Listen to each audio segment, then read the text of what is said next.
कभी ऐसा नहीं कहती कि कर्म मत करो।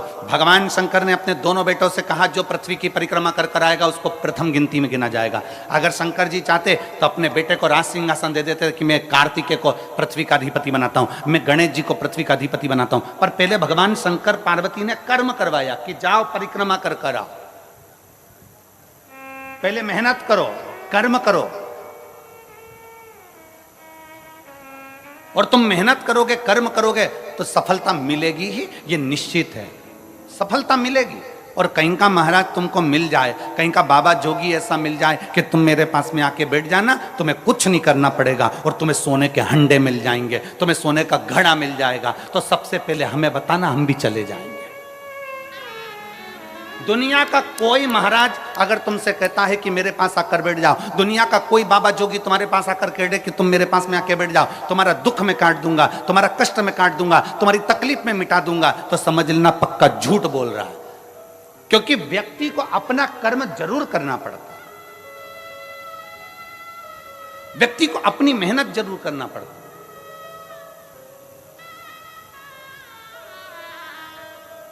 अब हम आपसे पूछें, आप सब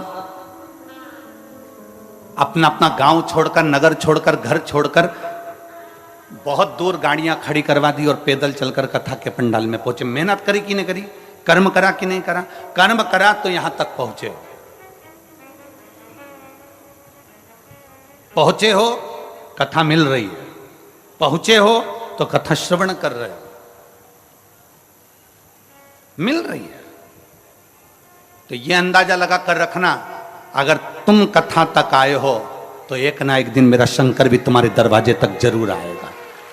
आपकी लगनता से, आपके कर्म से, आपकी मेहनत से मेरा शिव आपके नजदीक पहुंचता है। भगवान शंकर ने गणेश जी से ये नहीं कहा कि तू बैठ जा सिंहासन पर, भगवान शंकर ने षडानंद कार्तिकेय जी से ये नहीं कहा कि तू बैठ जा सिंहासन पर। भगवान शंकर ने कहा जो पृथ्वी की परिक्रमा कर कर आएगा उसको प्रथम गिनती में गिना जाएगा, उसी को स्थान मिलेगा जो मेहनत कर रहा है, उसी को स्थान मिलेगा जो परिश्रम कर रहा है। जो मेहनत ही ना करे, परिश्रम ही ना करे तो क्या मतलब? बिना मेहनत के कैसे आगे बढ़ेगा?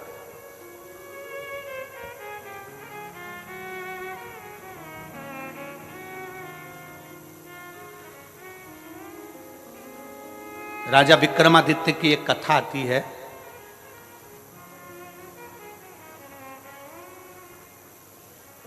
कि राजा विक्रमादित्य एक बार बहुत सारे ब्राह्मणों को, संतों को भोजन के लिए बुला लिया। संत ब्राह्मण भोजन करे और विक्रमादित्य ने पूछ लिया कि दुनिया का सबसे बड़ा दानी कौन है, दुनिया का सबसे बड़ा दानदाता कौन है। जितने ब्राह्मण बैठे थे सबने कह दिया दुनिया का सबसे बड़ा दानी राजा विक्रमादित्य है। दुनिया का सबसे बड़ा दानदाता राजा विक्रमादित्य है, अवंती का नरेश है। एक ब्राह्मण बैठा था, एक संत बैठा था, वो मुंह उतार कर बैठ गया। उसने नहीं कहा कि दुनिया का सबसे बड़ा दानी राजा विक्रमादित्य है, ये वो बोला ही नहीं, उसने नहीं बोला। दुनिया का सबसे बड़ा दानदाता राजा विक्रमादित्य है, ये वो बोला ही नहीं, उसके मुख से शब्द नहीं निकला, आवाज नहीं निकली। राजा विक्रमादित्य ने देखा कि ये बहुत देर से बैठा है, चुप होकर बैठा है, सबने बोला पर ये नहीं बोला है, इसका मुख उतरा हुआ है, इसका चेहरा उतरा हुआ है, जरा मैं इससे पूछूंगा जरूर, इसके मन में कुछ चल रहा है। राजा विक्रमादित्य ने उसको बुलाया और बुलाकर पूछा, क्यों ब्राह्मण देवता, सबने कहा कि दुनिया का सबसे बड़ा दानवीर राजा विक्रमादित्य है, पर आपने नहीं बोला, क्या बात है? आपके मन में कोई संशय है, आपके मन में कोई प्रश्न है, आपके मन में कोई बात है? बताओ जरा, क्या बात है, क्या संशय है, क्या विचार है आपका? राजा विक्रमादित्य की बात सुनी तो ब्राह्मण को लगा अगर मैं बोल दूंगा, राजा के पक्ष की बात बोलूंगा तो मुझे इनाम मिलेगा, पर राजा के विपक्ष की बात बोलूंगा तो मुझे मृत्युदंड मिल सकता है। अगर मैं राजा के विपक्ष का बोल दूं और राजा को बोल दूं कि आप सबसे बड़े दानी नहीं हो सकता है मुझे मृत्युदंड मिल जाए। हो सकता है कि मुझे मृत्युदंड मिले? नहीं नहीं महाराज, ऐसी कोई बात नहीं है। राजा विक्रमादित्य ने कहा, नहीं महाराज, आप ब्राह्मण होकर झूठ नहीं बोल सकते। अगर ब्राह्मण होकर झूठ बोल रहे हो तो यह श्रेष्ठता नहीं है तुम्हारी।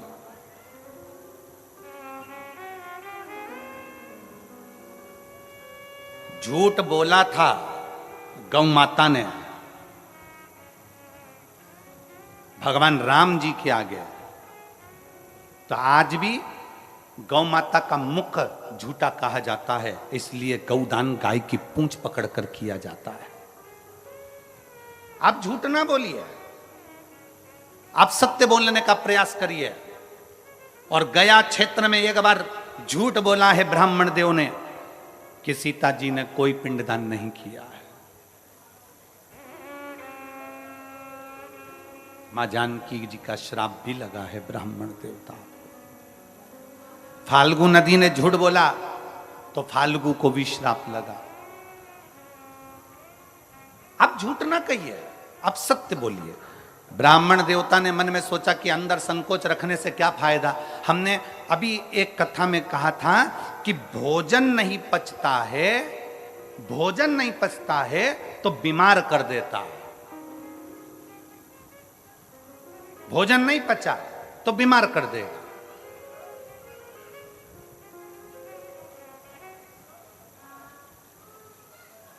यदि भोजन नहीं पचा तो हमको बीमार कर देगा, और किसी की बात नहीं पची तो चुगलखोर बना देती है। अगर बात नहीं पची और किसी ने कहा तुमसे ऐसा ऐसा ऐसा और बात नहीं पची ना, तो तुम 10 जगह जाकर कहोगे उसने तो मुझे ऐसा कहा था, उसने तो मुझे ऐसा बोल दिया था, उसने तो मुझे ऐसा कर दिया। चुगलखोर तुम्हें तुरंत बना देगा, एक चुटकी के अंदर चुगलखोर बना देगा अगर बात नहीं पची तो।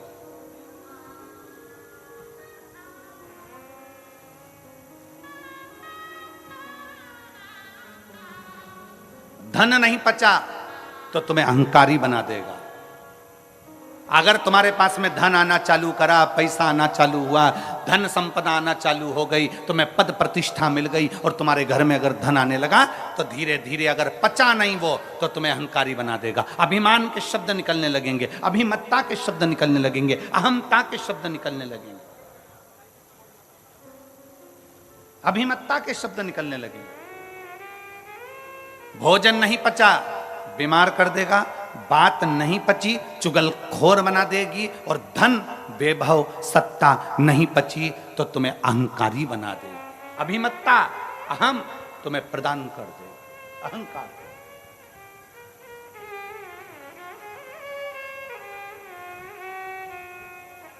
कई बार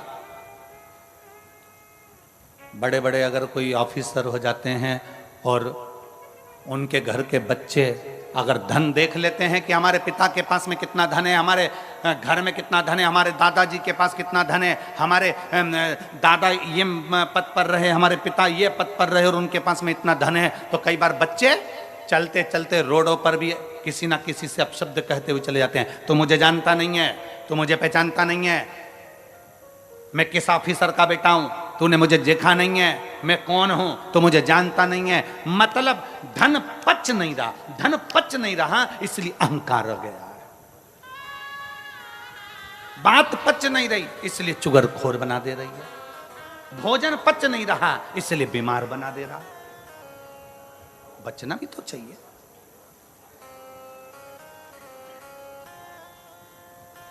भोजन पचेगा तो कभी बीमार नहीं होगे, बात पचेगी तो कभी चुगलखोर नहीं होगे, धन पचेगा तो कभी अहंकारी नहीं होगे। पचाना सीखो, पचाना सीखो। विक्रमादित्य जी के सामने राजा के सामने ब्राह्मण खड़ा और ब्राह्मण ने पूछ रहे हैं, राजा विक्रमादित्य पूछ रहे हैं तुम्हारे मन में कोई बात है जल्दी बोलो, क्या बात है। इतने में उसने कहा सरकार मैं बोल तो दूंगा महाराज, मैं बता तो दूंगा, पर आप मुझ पर नाराज तो नहीं होगे। राजा विक्रमादित्य ने कहा मैं नाराज नहीं होऊंगा, तुम बताओ बात क्या है। राजा विक्रमादित्य के सामने ब्राह्मण ने कह दिया महाराज तुम कहते हो कि दुनिया के सबसे बड़े दानी कौन, सबने कहा कि राजा विक्रमादित्य दुनिया का सबसे बड़ा दानी है, पर मैं कहता हूं राजन समुद्र के उस पार एक चंद्रायन नाम का राजा रहता है। वो एक दिन में 1 लाख सोने की मुद्रा का दान करता है।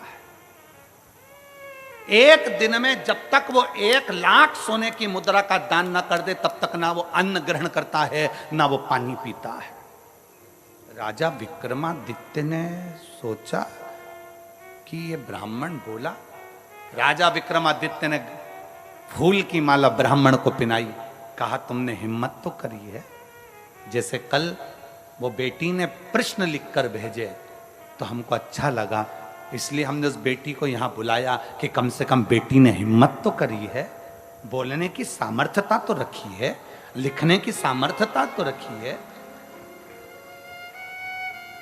केवल सहे जाओ सहे जाओ सहे जाओ वो श्रेष्ठता नहीं है। थोड़ा बोलने की भी दम चाहिए, थोड़ा लिखने की भी सामर्थ्यता चाहिए। कम से कम उस बेटी ने लिखने की सामर्थ्यता तो करी, इसलिए उस बेटी को बुलाकर कल हमने बेलपत्र दी कि तुमने पत्र में प्रश्न अच्छे लिखे। ए गुरुजी,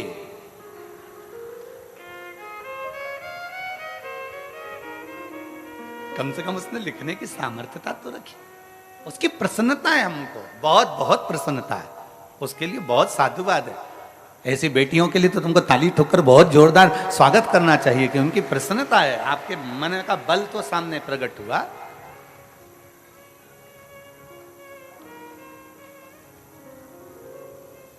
ये भीतर की प्रबलता है उसकी।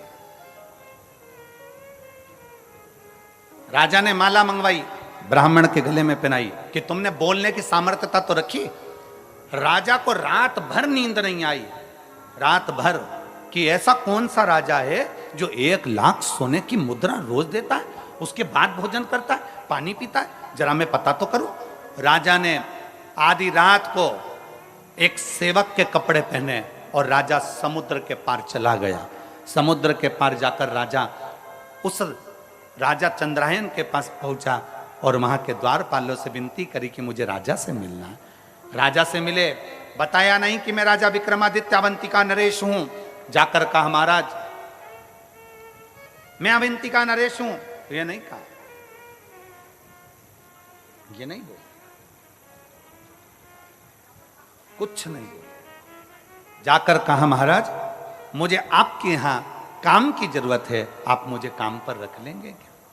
मुझे यहां काम पर रख लेंगे, मुझे यहां काम दे देंगे आप?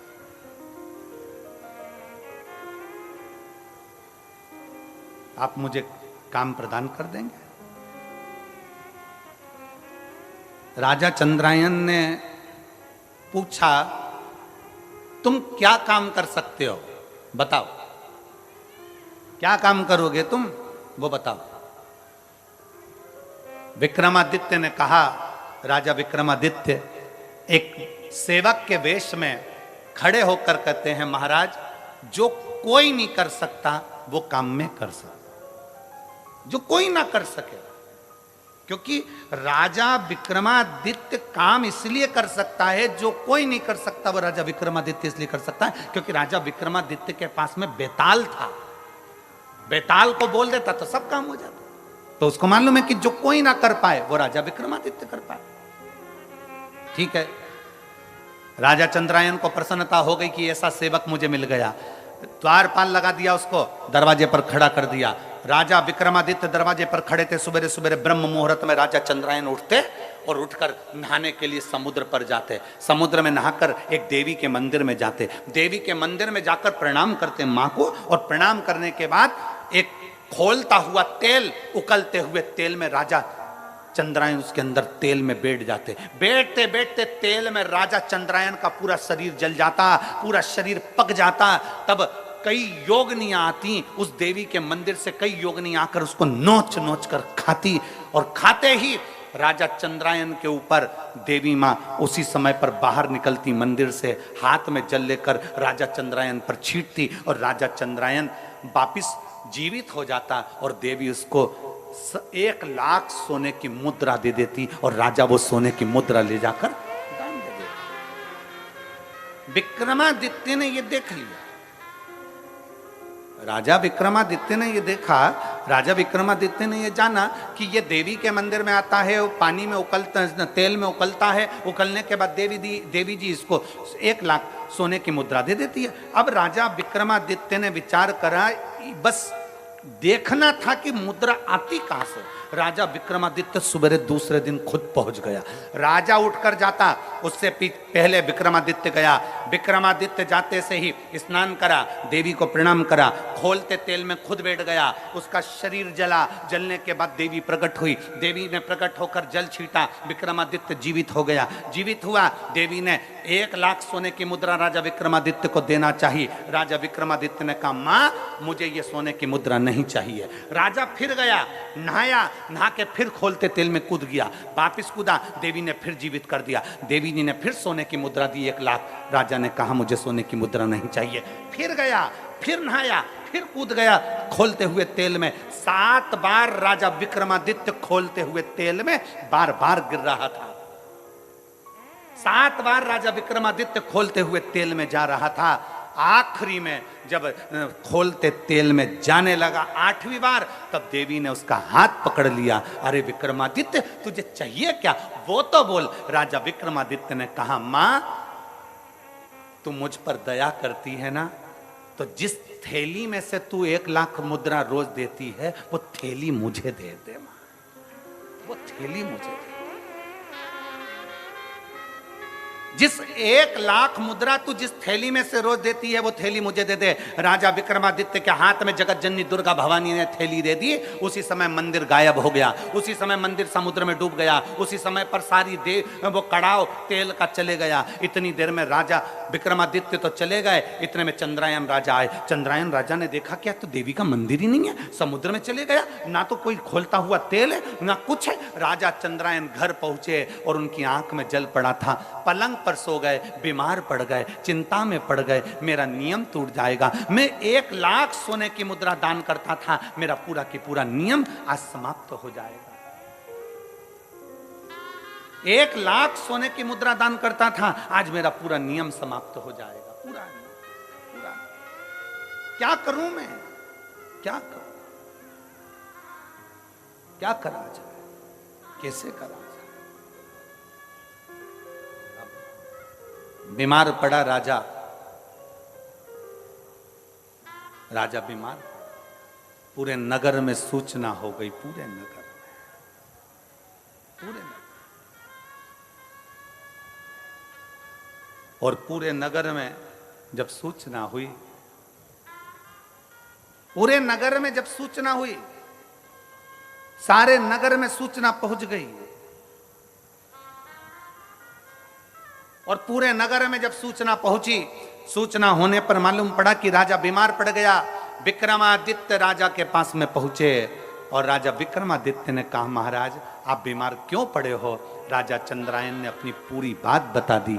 विक्रमादित्य ने कहा, महाराज बीमार मत होइए, ये सोने की थैली लीजिए, रोज 1 लाख मुद्रा इसमें से निकाल लीजिए, दान कर दीजिए। राजा चंद्रायन ने पूछा विक्रमादित्य से, तुम्हारे पास ये थैली कैसे आ गई।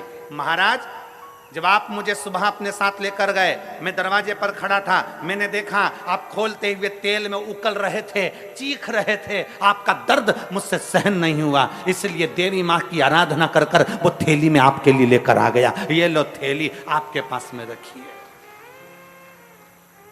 वो थैली में आपके लिए लेकर आ गया, ये थैली आपके पास रखिए। ब्राह्मण को सूचना मिली कि राजा चंद्रायन को सोना उगलने वाली थैली विक्रमादित्य दिया है। तब राजा के दरबार में आकर ब्राह्मण चिल्लाकर बोला कि राजा विक्रमादित्य जैसा दानी दुनिया में कोई नहीं हो सकता। अगर वो थैली धमतरी वालों तुम्हें मिल जाती तो संसार के किसी व्यक्ति को वो सोना उगलने वाली, सोना देने वाली, 1 लाख स्वर्ण मुद्रा देने वाली थैली संसार के किसी व्यक्ति को मिल जाती तो कोई उस चंद्रायन राजा को नहीं देता, स्वयं दान करता, स्वयं करता। पर विक्रमादित्य वो दानी थे जो दूसरे का दुख देखा नहीं जाता था। उनको उकलते हुए तेल में देखा, उनको तड़पते हुए देखा, तो राजा विक्रमादित्य ने सोचा ये रोज तेल में उकलेगा, इसलिए मुझे ये देखा नहीं जाएगा, तो सोने की थैली दे दी। अब मत उकलना, ये सोने की मुद्रा तुम दान करते रहो, ये सोने की मुद्रा तुम देते रहो। ये सोने की मुद्रा तुम प्रदान करते रहो। दानी वो नहीं है जो बहुत सारा धन दे दे, दानी वो नहीं है जो किसी को वस्त्र दे दे, दानी वो नहीं है जिस किसी को पूंजी दे दे, दानी वो नहीं है जो किसी को स्वर्ण दे दे, दानी वो नहीं है जो बहुत सारा धन दौलत संपदा दे दे, दानी वो है जो दूसरे का चेहरा देखकर पहचान जाए कि इसके दिल में दर्द क्या है, इसको तकलीफ क्या है, इसको कष्ट क्या है, इसके अंदर इतना दर्द क्यों छुपा हुआ है, ये रोता क्यों है, क्यों इसकी आंख में आंसू है। दुनिया का सबसे बड़ा दान, अगर संसार का कोई दान सबसे बड़ा है तो वो प्रेम का दान है। आप किसी के दुख में शामिल हो जाएं, आप किसी के तकलीफ में शामिल हो जाएं, आप किसी के कष्ट को थोड़ा कम कर दीजिए, किसी के यहाँ जाकर उसके दुख को कम कर दीजिए, किसी के कष्ट को कम कर दीजिए, तो दुनिया के दानी कहलाओगे। इसलिए शंकर भगवान को ओघड़ दानी कहा जाता है। शिव जी को ओघड़ दानी इसलिए कहते हैं क्योंकि मेरा भोलेनाथ एक लोटा जल चढ़ाने वाले का दुख नहीं देख सकता, उसका दुख तुरंत काट देता है, इसलिए उसको ओघड़ दानी कहते हैं। मेरे शंकर भगवान को ओघड़दानी इसलिए कहा जाता है क्योंकि वे दूसरे का दुख नहीं देख सकते, दूसरे की तकलीफ नहीं देख सकते, दूसरे का दर्द नहीं देख सकते। जो शंकर जी के मंदिर में गया, गरीब है अमीर है जैसा है, शिव को एक लोटा जल चढ़ाता है तो उसके दुख को वो काट देता है, उसके दर्द को वो मिटा देता है।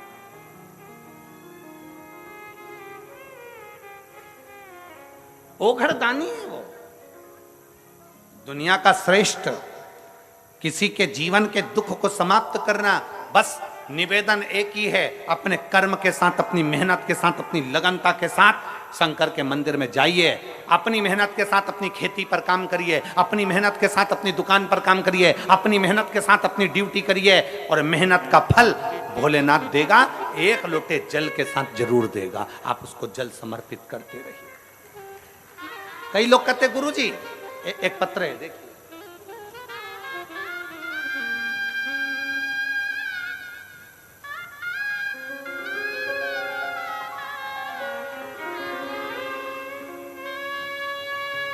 मैं नेहा मुकेश शुक्ला, निवास ग्राम मावली पारा, तहसील सरोना, जिला कांकेर की निवासी हूँ। कहीं बैठी हैं तो हाथ हिला सकती हैं। अगर कहीं बैठी हूँ, मैं नेहा मुकेश शुक्ला, निवास ग्राम मावली पारा, तहसील सरोना, जिला कांकेर की निवासी हूँ। कहीं बैठी हो तो हाथ हिला सकती हैं। अगर कहीं बैठी हो तो हाथ हिला सकती हैं। महाराज जी 2012 में मेरी शादी हुई, 10 वर्ष निकल चुके थे, 11वां वर्ष चल रहा था महाराज जी, पर मेरे घर में संतान का सुख नहीं था।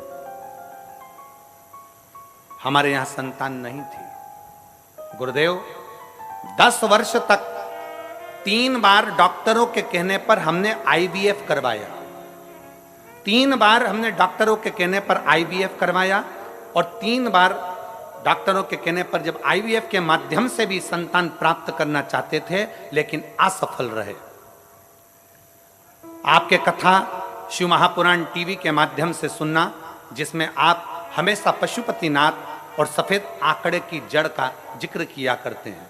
मैंने फिर आपके कहने पर पशुपतिनाथ का उपवास किया और सफेद आंकड़े को अपने कमर में बांधा, फिर भी असफलता ही हुई।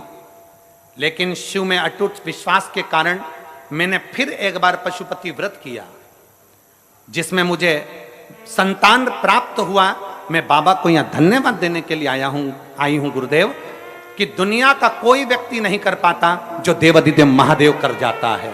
गुरुदेव, मैं नेहा मुकेश शुक्ला आज आपको प्रणाम करने और बाबा भोलेनाथ को नमन करने के लिए आई हूं कि मेरे बाबा ने 4/7/2023 को मेरे भोलेनाथ की कृपा से, जब मैंने 3 बार आईवीएफ करवाया वो सफल नहीं हुआ, कोई इलाज सफल नहीं हुआ, जब एक लोटा जल और आंकड़े की जड़ से 4/7/2023 को मेरे घर में बेटे ने जन्म लिया, जिसका नाम मैंने शिवांश रखा है। मैं बाबा को यहाँ धन्यवाद देने के लिए आई हूँ। कहीं बैठी हो और अगर अपने बेटे को लेकर आई हो तो व्यासपीठ पर आ सकती हैं एक बेलपत्र लेने के लिए। अगर कहीं बैठी हो तो बेटे को लेकर आ सकती हैं। एक लाइन अच्छी लिखी है, आप और हम गुनगुनाते हैं। भोलेनाथ दया करना, मैं तेरे भरोसे। शंभुनाथ दया करना, मैं तेरे भरोसे। ना घर के भरोसे हूँ, ना परिवार के भरोसे हूँ। आप भी बोलिए, ना घर के भरोसे हूँ, ना परिवार के भरोसे हूँ। मेरे बाबा दया करना,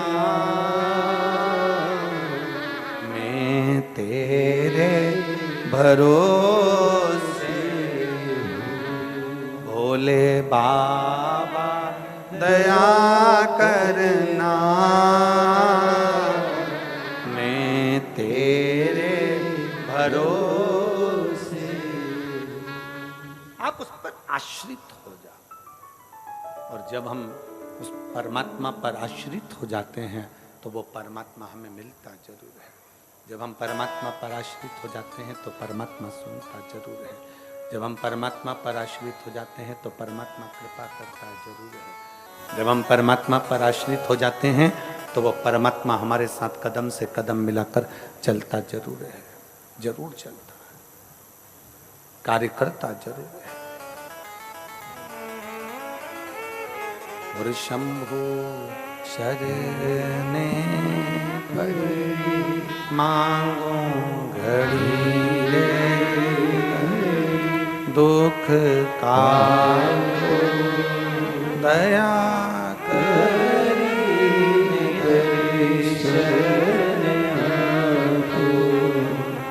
कृपा क्यों ना करे। आप उस पर आश्रित हो जाओ पूर्ण भरोसे के साथ, पूर्ण श्रद्धा के साथ। और जब पूर्ण श्रद्धा पूर्ण भरोसे के साथ जब हम आश्रित होंगे, पूर्ण श्रद्धा पूर्ण भरोसे के साथ जब हम आश्रित होंगे, तो क्यों ना सुनेगा वो। प्रेशर बढ़ाओ, प्रेशर। पूर्ण श्रद्धा पूर्ण विश्वास के साथ क्यों ना सुनेगा।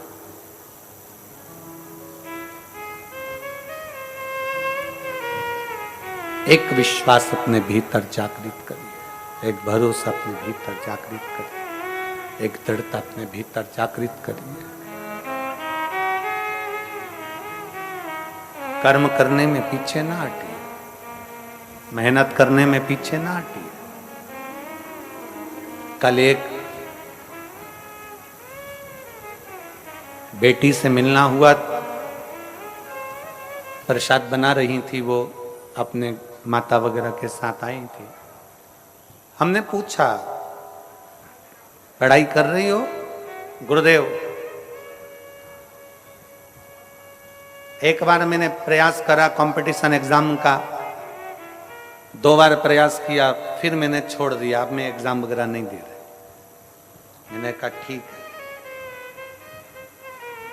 हमने कहा चाय पीती हो? वो हंसकर बोली कि गुरुजी ऐसी बात पूछ रहे हो, चाय नहीं पीते क्या हम? हमने कहा चाय पीती हो? कहाँ? हमने कहा एक आध बार तुम्हारी जीवान जली है? कहा गुरुजी एक आध बार, कम से कम कई बार हमारी जीवान जल गई चाय से। तो हमने कहा चाय पीना छोड़ दी? तो क्या कोई चाय पीना छोड़ते हैं क्या? हमने कहा जब चाय से जीवान जल रही है तो भी तुम चाय पी रहे हो, तो एक आध दो बार अगर कंपटीशन एग्जाम में फेल भी हो गए तो फिर मेहनत करो, एक दिन सफलता तुम्हारे हाथ लगेगी जरूर।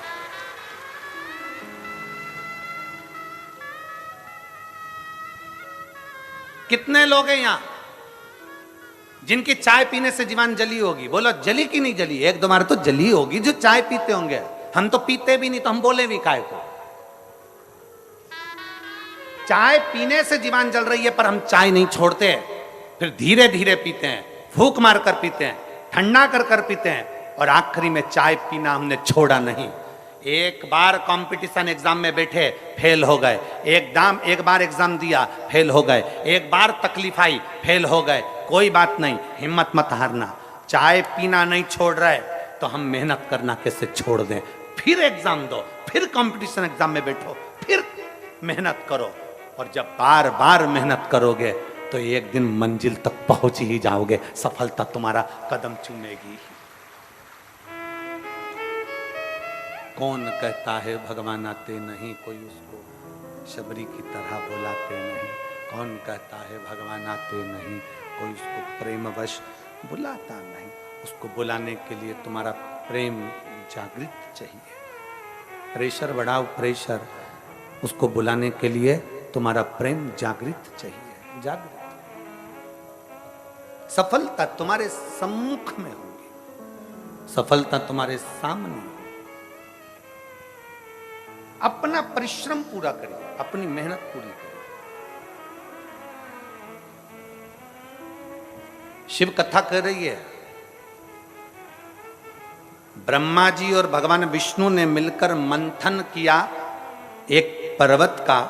उस पर्वत में से खंभ प्रकट हुआ अग्नि का। उस अग्नि के खंभ में भगवान शंकर के शिवलिंग की आकृति प्रकट हुई।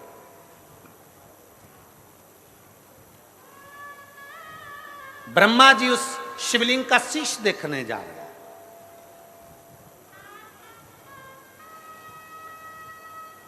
भगवान नारायण उसका चरण देखने जा रहे हैं। ब्रह्मा जी शीश देखने जा रहे हैं, नारायण चरण देखने जा रहे हैं। नारायण को चरण नहीं मिले, वापिस आ गए। ब्रह्मा जी ऊपर जाते जाते गौ माता को लिया, केतकी के पुष्प को लिया, केतकी का पुष्प लेकर आ गए। केतकी का पुष्प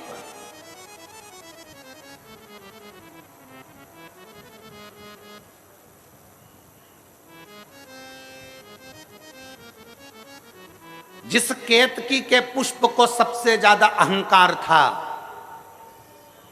जितनी चीजों को अहंकार होता है शंकर उसको स्वीकार नहीं करते। शंकर भगवान उसको स्वीकार नहीं करते। कामदेव को अहंकार था, कामदेव को अहंकार था कि मैं सबकी समाधि को तोड़ सकता हूं। कामदेव का अहंकार था कि मैं बड़ा सुंदर हूं। रति के पति कामदेव अपने आप को कहते हैं कि मेरी सुंदरता बड़ी प्रबल है। शंकर नेत्र खोलकर उस कामदेव को जलाकर भस्म कर देते हैं। चंद्र को अहंकार था सुंदरता का, काया का रोग हो जाता है और चंद्र उसको मस्तक पर स्वीकार कर लेते हैं। गंगा को अहंकार था कि मुझ में वो वेग है कि पृथ्वी पर कोई मुझे झेल नहीं सकता। शंकर भगवान से भागीरथ जी ने कहा कि गंगा पृथ्वी पर आए। गंगा पृथ्वी किसके लिए आई? गंगा गंगा या मृत्यु लोक में आई किसके लिए?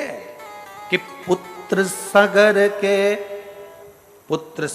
के तारे, राजा सागर, राजा सागर,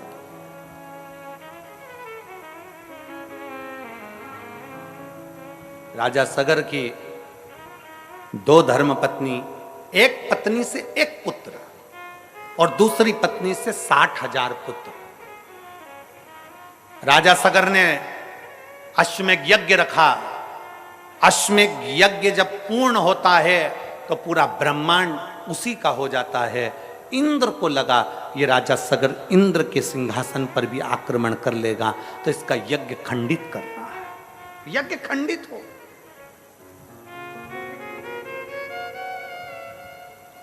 आपकी अगर कोई प्रतिज्ञा होती है ना उस प्रतिज्ञा को अगर कोई खंडित करता है तो समझ लो कि खुद देवता आगे रहकर खंडित करवा रहे हैं, कहीं ये उस लेवल तक ना पहुंच जाए। इस जैसे इस बेटी ने लिखा,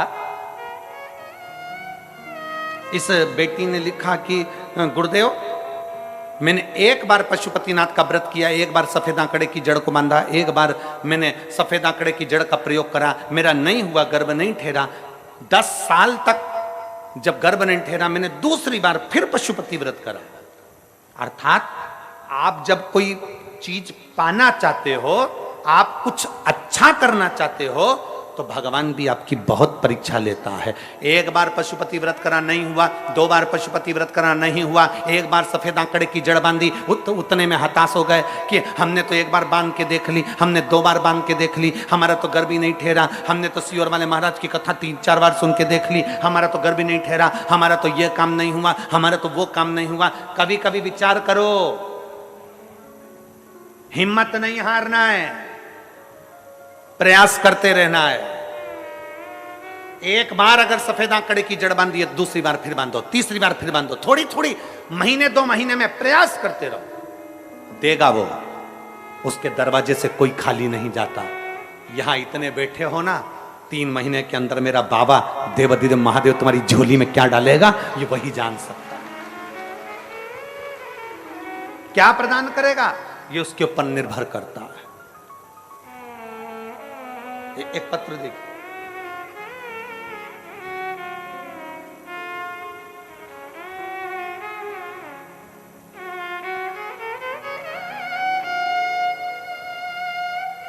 बाबा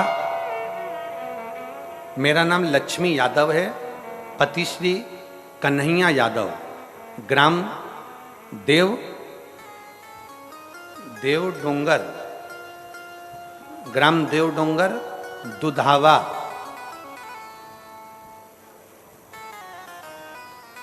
सामतरा, सरोना तहसील सरोना, जिला कांकेर, छत्तीसगढ़ के रहने वाली हैं। कहीं बैठी हो तो हाथ हिला सकती हैं। आप ही हैं, ऐसा हाथ हिला देगा। श्री शिवाय नमस्तुभ्यं। बच्चा आया है साथ में, क्लोज करिए जरा कैमरा। हाँ ठीक है, ले आइए, आ जाओ, ले आओ। सरोना जिला कांकेर, छत्तीसगढ़ की रहने वाली हूं गुरुदेव। मैं पशुपतिनाथ के व्रत का क्या वर्णन करूं गुरुदेव। शादी के बाद कई साल निकल गए पर हमारे घर में बच्चा नहीं हुआ गुरुदेव। हमारे को कई लोग कुछ ना कुछ कहते रहते थे। मेरी घर के, चाहे मेरी चाची हो, चाहे मेरे घर के लोग हों, सब मुझसे कहते थे तू इतना पूजन पाठ करती है तो भी तू बांझ की बांझी है, तेरे घर में औलाद तक नहीं है। क्या फायदा ऐसी पूजन करने से गुरुदेव। हम लोग जिस क्षेत्र में रहते हैं ना गुरुदेव, दुनिया के लोग कहते हैं कि पूजन से क्या फायदा होता है, लोग ऐसा बता बता कर दूसरे धर्म की ओर ले जाते हैं। गुरुदेव हमारे रिश्तेदार हमसे कहते थे तू इतनी पूजन करती है कौन सा फायदा, कथा सुनती है कौन सा फायदा, तेरे यहां औलाद नहीं हो सकती। कई साल निकल गए थे गुरुदेव, तब सारे रिश्तेदार ताना देते थे पूजन करना छोड़ दे, भगवान को भजना छोड़ दे। तब आपकी कथा पहली बार टीवी पर सुनी गुरुदेव, और उस कथा को दिल से लगा लिया। तब से मैंने विचार कर लिया कि मेरा बाबा अब तो सुनेगा जरूर। आसन लगा के टीवी के सामने कथा सुनती, बाबा से प्रार्थना करती, सफेद आंकड़े की जड़ का प्रयोग किया, पशुपतिनाथ का व्रत किया, और 3 महीने में मेरा गर्भ ठहर गया और बाबा की कृपा से मेरे को संतान की प्राप्ति हो गई। मैं बाबा को यहाँ धन्यवाद देने के लिए आई हूं। श्री शिवाय नमस्ते। मैं शिव को प्रणाम करने के लिए, बाबा को नमन करने के लिए, एक विश्वास। ये दुनिया के लोग कहेंगे शंकर को जल चढ़ाने से कुछ नहीं होने वाला, ये दुनिया के लोग कहेंगे शंकर को जल चढ़ाने से कुछ नहीं होगा, पर मेरा निवेदन है ये जितने पत्र यहां रखे हैं ना, इन पत्रों को जरा एक आध बार दिल से पढ़ना, मालूम पड़ेगा। आ जाओ बेटा।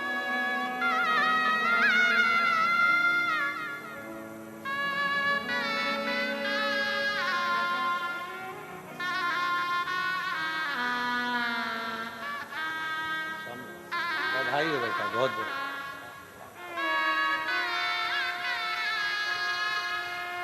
शंभू शंभू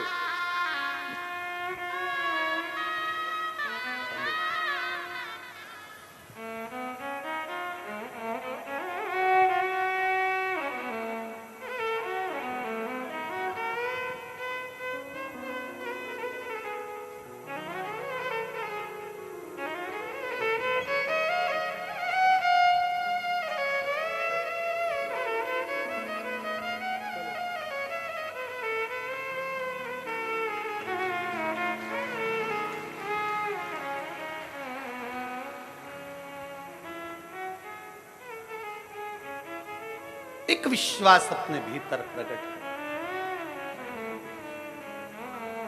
पत्र में उसने लिखा कि रिश्तेदार कहते हैं पूजन करना छोड़ दो, रिश्तेदार कहते हैं मंदिर जाना छोड़ दो, क्यों जाते? हमारा निवेदन है संपूर्ण इस वनवासी क्षेत्र के, धमतरी जिले के संपूर्ण क्षेत्रवासियों से निवेदन है, जो शंकर के मंदिर जाता रहता है, शंकर के शिवलिंग पर एक लोटा जल चढ़ाता रहता है, एक ना एक दिन बाबा उसका हाथ पकड़कर उसको मंजिल तक पहुंचा जरूर है।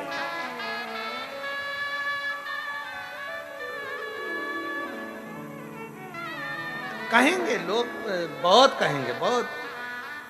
अब तो दुनिया के लोग, अब तो बड़े बड़े जो चले गए ना, बड़े बड़े पद पर बैठे थे, अब जिनके नाम के आगे भूत लग गया, उनको भी तकलीफ हो रही। एक लोटा जल से क्या होगा?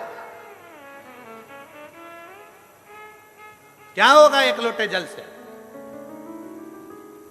हमारा निवेदन है, अगर तुम चढ़ाते रहते तो तुम्हें मालूम पड़ता कि एक लोटा जल क्या कर सकता है। एक लोटा जल क्या कर सकता है? एक लोटे जल में कितना बल होता है, एक लोटे जल में कितना तत्व होता है। कभी आप सब लोग मोबाइल चलाते हो, यूट्यूब पर सर्च करिएगा, गूगल पर सर्च करिएगा, फेसबुक पे सर्च करिएगा कि गिलास के जल में और लोटे के जल में क्या अंतर होता है। गिलास का जल पीने से पेट में कितनी बीमारी आती है और लोटे का जल पीने से पेट की कितनी बीमारी जाती है, जरा नेट पर सर्च करिएगा। मत मानो आप शिव पुराण की, मत मानो आप वेद और पुराण की, आज के विज्ञान से जुड़ो और आज के साइंस से जुड़ो। साइंस और विज्ञान की बात निकालिए कि लोटे के जल में ऐसा क्या हो जाता है कि लोटे का जल पीने वाले की सारे पेट की बीमारियां समाप्त हो जाती है। लोटे का जल में ऐसा क्या हो जाता है कि लोटे का जल पीने वाले की सारी तकलीफें समाप्त हो जाती है। आप मत मानो शिव पुराण की बात, आप मत मानो वेद और पुराण की बात, आप तो विज्ञान की बात मानो, आप साइंस की बात मानो और विज्ञान और साइंस को उठाओ और देखो कि गिलास के जल में और लोटे के जल में कितना पावर है। गिलास के जल में 0 बराबर का पावर होता है और लोटे के जल का जब हम शंकर को चढ़ाकर उसका आचमन करते हैं, जब लोटे का जल पीते हैं तो शरीर के जितने रोग हैं वो धीरे धीरे अपने आप समाप्त होना चालू हो जाते हैं, अपने आप।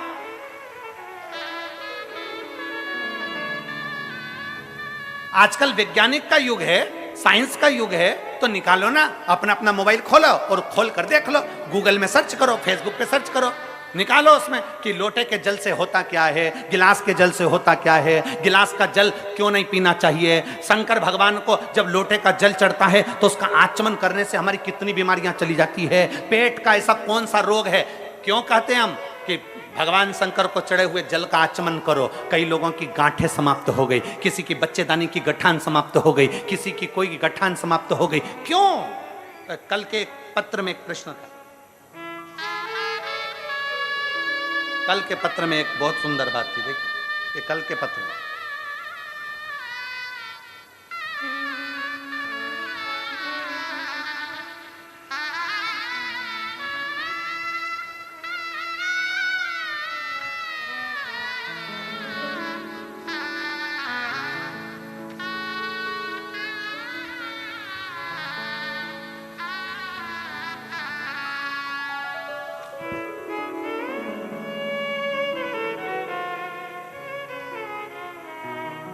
मैं पवन सिंह, पुत्र स्वर्गीय श्री जीवन सिंह, निवासी भोजगढ़ गुणा, झुंझुनू, मैं राजस्थान की निवासी हूँ और राजस्थान से यहाँ कथा सुनने आई हूँ। कहीं बैठी हो तो हाथ हिलाइए। झुंझुनू राजस्थान से आई हैं। पवन सिंह पुत्र स्वर्गीय श्री जीवन सिंह, निवासी भोजगढ़ गुंडा, झुंझुनू राजस्थान। कहीं बैठी हो तो हाथ हिला सकती हैं। जिनका मोबाइल नंबर ये है। पत्र को आप लोग एलईडी पर पढ़ सकते हैं, आस्था चैनल पर पढ़ सकते हैं। अगर कहीं बैठी हो तो हाथ हिला सकती हैं। मैं झुंझुनू राजस्थान की निवासी हूं। गुरुदेव, भगवान शिव पर चढ़ाए गए जल की महिमा का मैं क्या गुणगान करूं। आप लोग आस्था चैनल पर और एलईडी पर पत्र को पढ़िएगा। गुरुदेव, भगवान शिव पर चढ़ाए गए जल की महत्ता का मैं गुणगान करूं। आपके बताए हुए अनुसार हमारी माता जी के मुंह में सफेद छाले हो गए थे। हमने उसको कई जगह दिखाया, आराम नहीं आया, क्योंकि वो छाले साधारण नहीं थे। वो छाले कोई साधारण नहीं थे। आराम नहीं आया। फिर उनको हम जयपुर में प्राइवेट अस्पताल में दिखाने ले गए। जांच कराई तो उनको डलक शुगर बताया और भी बीमारियों को दर्शाया गया। पर हमको थोड़ा सा दुख हुआ। डॉक्टर ने सलाह दी कि आप दवाइयां लें। हमने दवाइयां ली पर वो छाले समाप्त नहीं हुए। दिक्कत बढ़ती चली गई। खाने पीने में अब पूर्ण तरह से उनका खाना पीना बंद हो गया। तब किसी ने कहा, पड़ोसन कहती है, शिव मंदिर में जाओ, एक लोटा जल चढ़ाओ, उस लोटे का जल लाकर शंकर का चढ़ाया हुआ जल माँ को देना प्रारंभ करो। हमने लोटे का जल चढ़ाकर माँ को देना प्रारंभ करा। अब हमारी माता को आराम लग गया और उन्होंने भोजन करना प्रारंभ कर दिया। अब वो ठीक है। मैं बाबा को यहाँ धन्यवाद देने के लिए आया। ये शिव तत्व है, ये औघड़ी है, ये शंभु है। ये कल के पत्र में था, नहीं है, कल के पत्र में था। अगर कहीं बैठी हो तो बेलपत्र के लिए आ सकती है। एक शिव तत्व अपने भीतर होना चाहिए। शिव महापुराण की कथा कहती है, डॉक्टर शंकर का एक रूप है। डॉक्टर शंकर का एक रूप है। जब शरीर में कष्ट आए तो सबसे पहले डॉक्टर के पास जाना चाहिए, क्योंकि शिव का रूप डॉक्टर है। शरीर में कष्ट हो, डॉक्टर के पास जाओ। जांच का बोले, जांच कराओ, जो बोले वो करो, पर साथ में इलाज के साथ शंकर को एक लोटा जल चढ़ाते रहो। क्योंकि डॉक्टर भी आखिरी में कह देता है कि अब इनको दुआ की जरूरत है, तो वो दुआ हमको चाहिए। डॉक्टर भी आखिरी में कह देता है कि अब मेरे हाथ में नहीं, अब उसके हाथ में है। मतलब डॉक्टर के साथ एक डॉक्टर और है। जब वो ऑपरेशन करने जाता है तो साइन करवा लेता है, सिग्नेचर करवा लेता है कि मेरी जवाबदारी नहीं है, सिग्नेचर जिसने करा है उसकी जवाबदारी है। ऑपरेशन में जाने से पहले कोई डॉक्टर ऐसा नहीं कि सीधे ऑपरेशन थिएटर में ले जाए, सिग्नेचर करवाता है पहले कि आप जवाबदारी तुम्हारी है। ये ठीक है नहीं है? डॉक्टर शंकर का एक रूप है। सबसे पहले डॉक्टर को चेकअप कराओ और चेकअप कराने के बाद डॉक्टर जैसा बोले वैसी दवाई खाओ, पर उसके साथ में शंकर पर भरोसा करते हुए चलो तो तुम्हारा कार्य सफल जरूर होगा। ऐसा नहीं कि केवल जल पर आश्रित हो गए, नहीं, शंकर का रूप है डॉक्टर, इसलिए उस पर भी आश्रित हो। शिव का रूप है डॉक्टर, उस पर भी आश्रित हो। और जब दवाई शरीर में ना लगे तब कौन से महादेव का नाम लेना है? जम के बोलो, जम के, कुंद कैश्वर। कुंद कैश्वर महादेव का नाम लेकर डॉक्टर की दवाई को खुद खाओ, पर भगवान का नाम लेकर, कुंद कैश्वर महादेव का नाम लेकर। डॉक्टर दवाई लिखा है, उस दवाई को हमें खाना है, पर कुंद कैश्वर के नाम से खाओ, शरीर को लगेगी। क्यों ना लगे?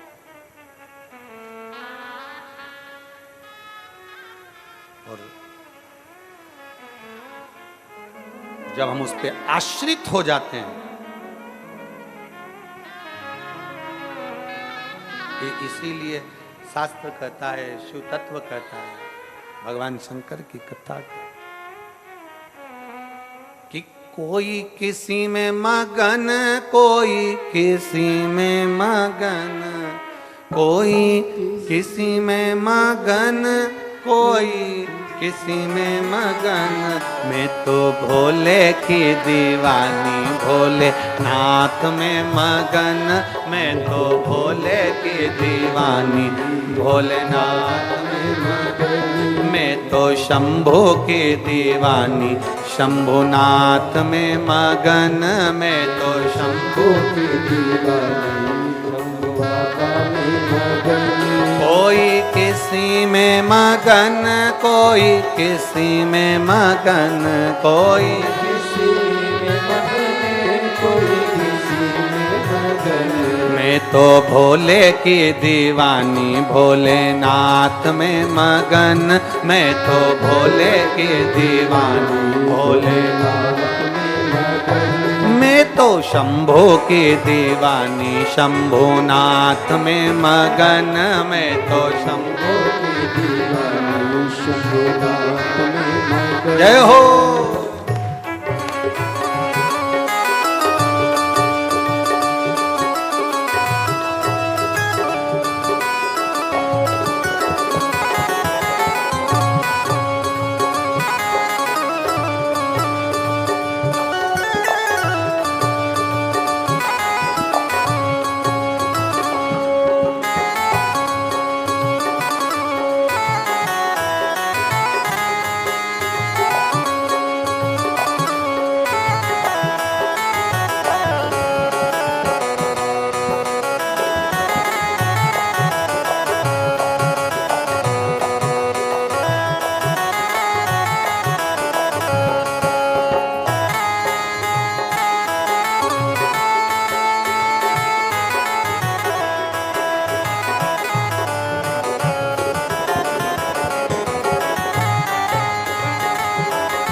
शंभो।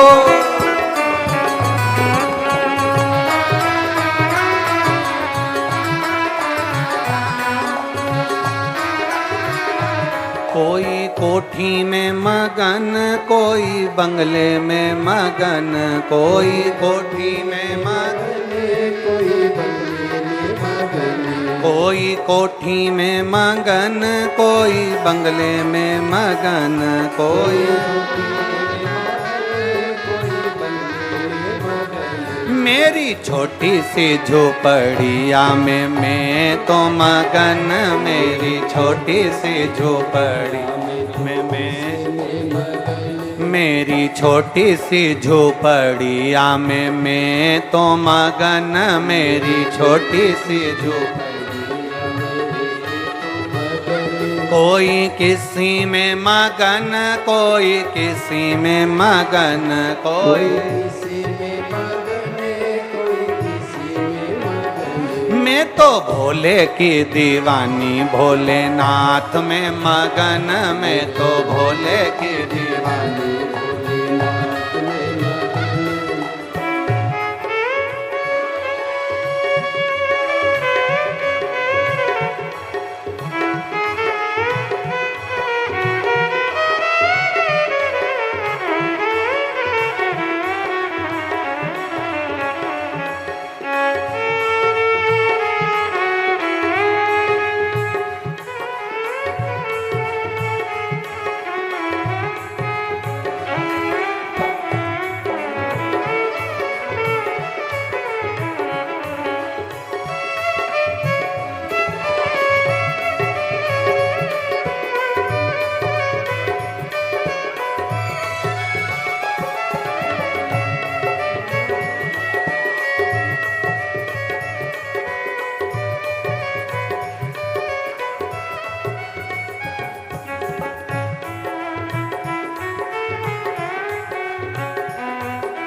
शंभो।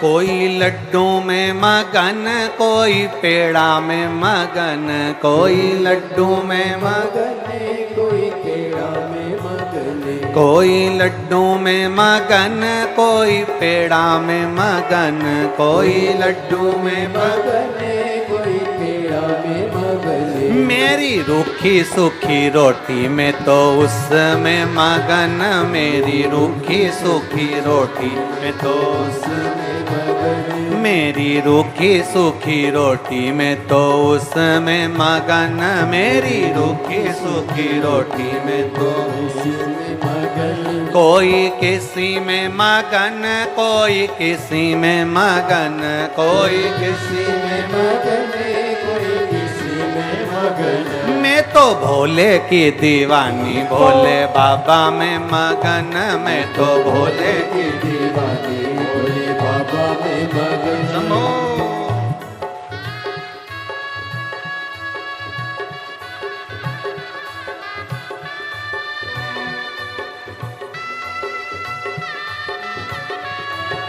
जय हो।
कोई सोने में मगन, कोई चांदी में मगन, कोई सोने में मगन, कोई चांदी में मगन, कोई सोने में मगन, कोई चांदी में मगन, कोई सोने में मगन, कोई चांदी में मगन। मेरी रुद्राक्ष की माला में तो उसी में मगन, मेरी रुद्राक्ष की माला में तो उसी में मगन, मेरी रुद्राक्ष की माला में तो उसमें मगन, मेरी रुद्राक्ष की माला में तो उसी में मगन। कोई किसी में मगन, कोई किसी में मगन, कोई किसी में मगन, कोई किसी में मगन, कोई किसी में मगन, कोई किसी में मगन, कोई किसी में मगन, कोई किसी में मगन। मैं तो भोले की दीवानी, भोले बाबा में मगन, मैं तो भोले की दीवानी, भोले बाबा में मगन, मैं तो भोले की दीवानी, भोले बाबा में मगन, मैं तो भोले की दीवानी, भोले बाबा में मगन। मैं तो शंभू की दीवानी, शंभू बाबा में मगन, मैं तो शंभू की दीवानी, शंभू बाबा में मगन। मैं तो भोले की दीवानी, भोले बाबा में मगन, मैं तो भोले की दीवानी, भोले बाबा में मगन। महादेव है। अपने स्थान पर बैठकर भगवान देव महादेव से अपने मन की बात बड़े भाव के साथ दिल से प्रार्थना करिए। जहाँ जगह मिले वहाँ बैठिए और बाबा को अपने मन की बात भाव के साथ कहिए, दिल से प्रार्थना।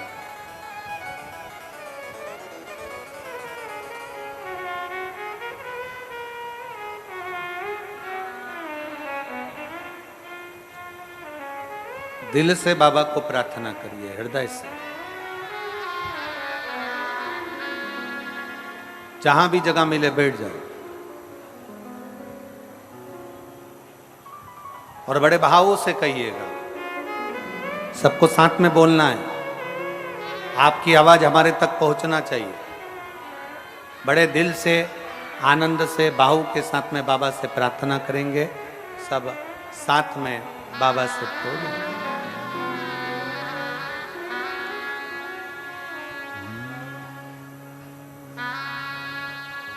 श्री शिवाय नमस्तु। श्री शिवाय नमस्तु। श्री शिवाय नमस्तु। श्री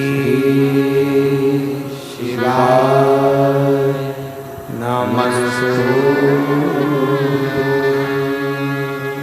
श्री शिवाय नमस्तु।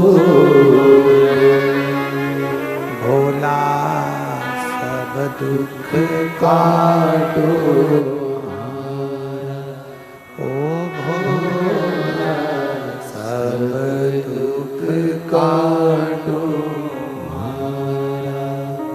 शिव शंकर जपो तेरी माला, भोले बाबा जपो तेरी माला। भोला सब दुख काटो, ओ भोला सब दुख काटो। वेश मंगलकारी, वेश मंगलकारी। शमशान वासी हमारा, शमशान वासी हमारा। ओ भोला सब दुख काटो, ओ भोला सब दुख काटो। भगवान देवदेव महादेव का चरित्र कह रहा है। शिव महापुराण की कथा वर्णन करती है। भगवान शंकर का पवित्र चरित्र कहता है, शिव तत्व कहता है। भगवान की पवित्र कथा वर्णन कर रही है।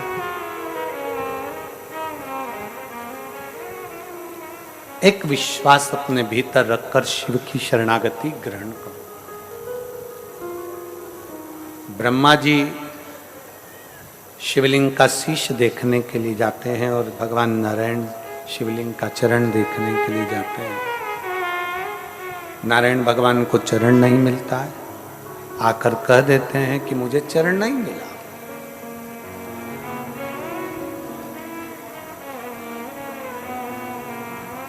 ब्रह्मा जी एक केतकी के पुष्प को लेकर आ गए और एक माता को साथ में लेकर आकर सामने लाकर खड़ा कर लिया उन्होंने।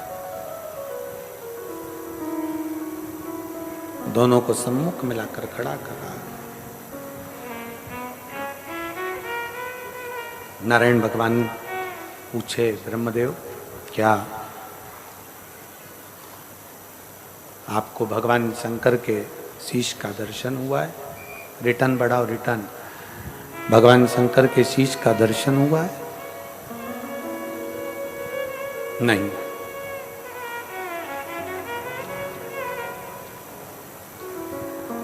ब्रह्मा जी पहले तो सत्य बोल रहे थे, पर उन्होंने देखा कि मेरे पास में केतकी का फूल है और गौ माता है, तो उन्होंने सत्य को नकारते हुए झूठ को पकड़ लिया। सत्य को नकारा, झूठ को पकड़ा।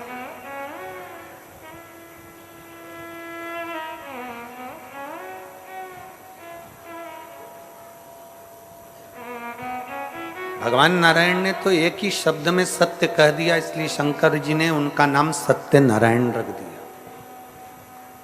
बोल सत्यनारायण भगवान की। एक शब्द में सत्य बोला, इसलिए नाम सत्य नारायण। घर घर में सत्यनारायण भगवान की कथा होती है। इधर हमको ये धमतरी जिले का तो नहीं मालूम, होती है इधर भी? हाँ ठीक है, होना चाहिए।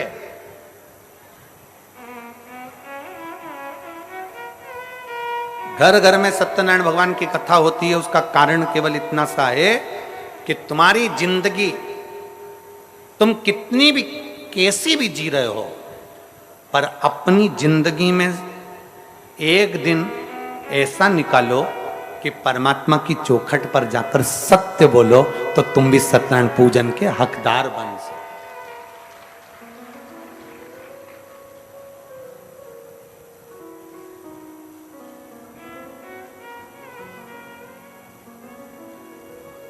जितने पानी बांटने वाले हैं, मेरा आपसे करबद्ध निवेदन है, ये सब छांव में बैठे हैं, इनको पानी की जरूरत नहीं है। बोलो जी जी जरूरत है क्या तुमको? जो धूप में बैठे हैं ना 4-4 घंटे से, पानी आप उनको दीजिए। मेरा करबद्ध निवेदन है आप सबसे कि जो धूप में 4 घंटे से एक जैसे बैठे हुए हैं और बाबा की कथा सुन रहे हैं, नहीं अगर अंदर वालों को जरूरत हो तो हमें कोई दिक्कत नहीं है, पर मेरा विश्वास कहता है कि मेरी जीजियां इस बात के लिए मजबूत हैं कि इनको नहीं, जो बाहर बैठे हुए इंतजार कर रहे हैं, छोटे छोटे बच्चे गोदी में टंगे हुए हैं, छाता ले लेकर बैठे हुए हैं, इस पानी के पाउच की जरूरत और बोतल की जरूरत उनको है। उनको दीजिए जिनको जरूरत है।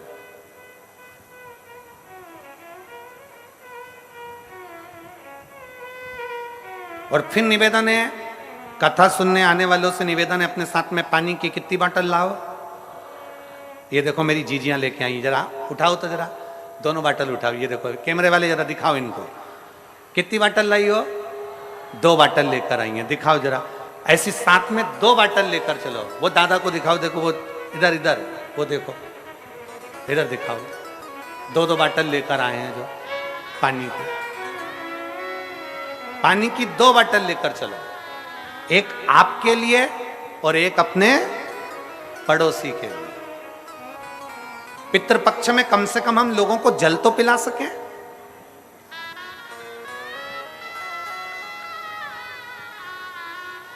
बोलबम का नारा है, सारी समस्या का हल, जरा जम के बोलो, सारी समस्या का हल एक लोटा जल। प्रयास करिए आप, शिव को पाने का प्रयास करो। भगवान नारायण ने सत्य कहा, सत्य नारायण हो गए। ब्रह्मा जी सत्य स्वीकार नहीं करे, उन्होंने कह दिया या सब झूठा है। उन्होंने कह दिया मेरे को तो शीश मिला। भगवान ने जैसे ही बोला शीश मिला, केतकी के फूल से पूछो, केतकी के फूल ने झूठ बोल दिया, गौ माता ने झूठ बोल दिया। तब ब्रह्मा जी झूठ बोले तो उनका सिर कट गया। कर्मनाशा नदी प्रकट हो गई, वो कर्मनाशा बहती रही उत्तर प्रदेश। कर्मनाशा,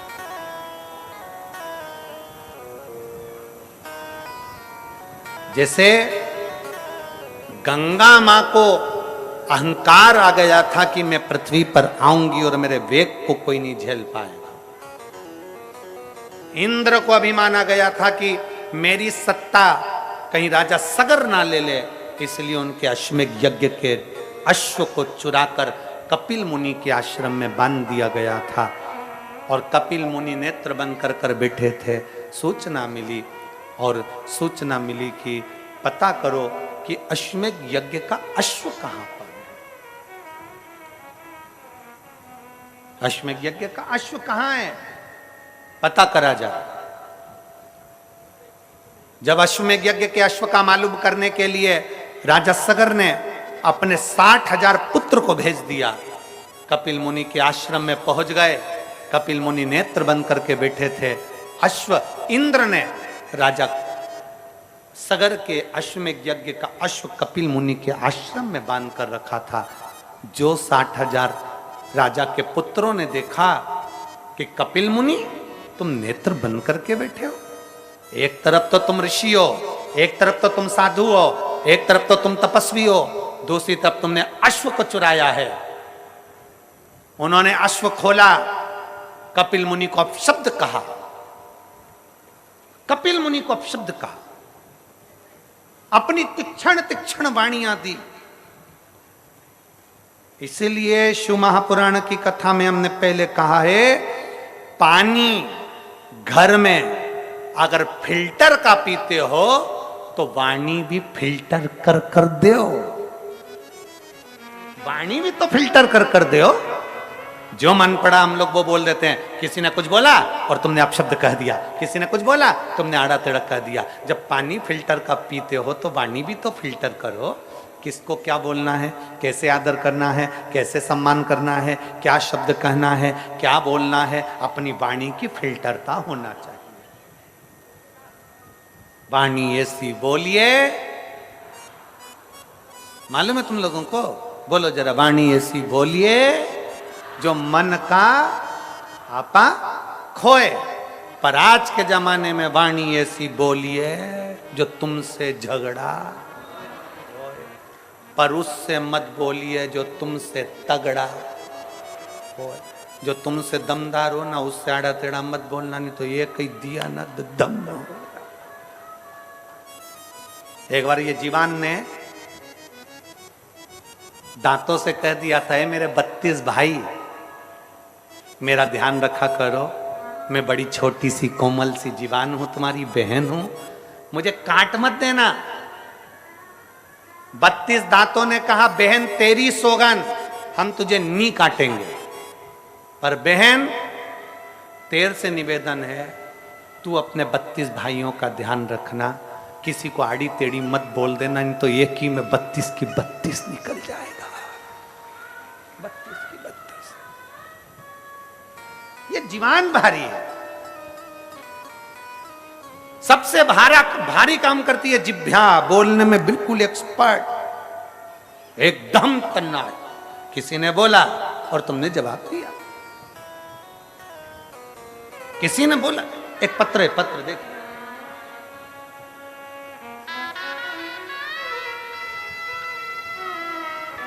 मेरा नाम खेमलता निषाद है। कहीं बैठी हैं खेमलता निषाद? मेरा नाम खेमलता निषाद है। मैं ग्राम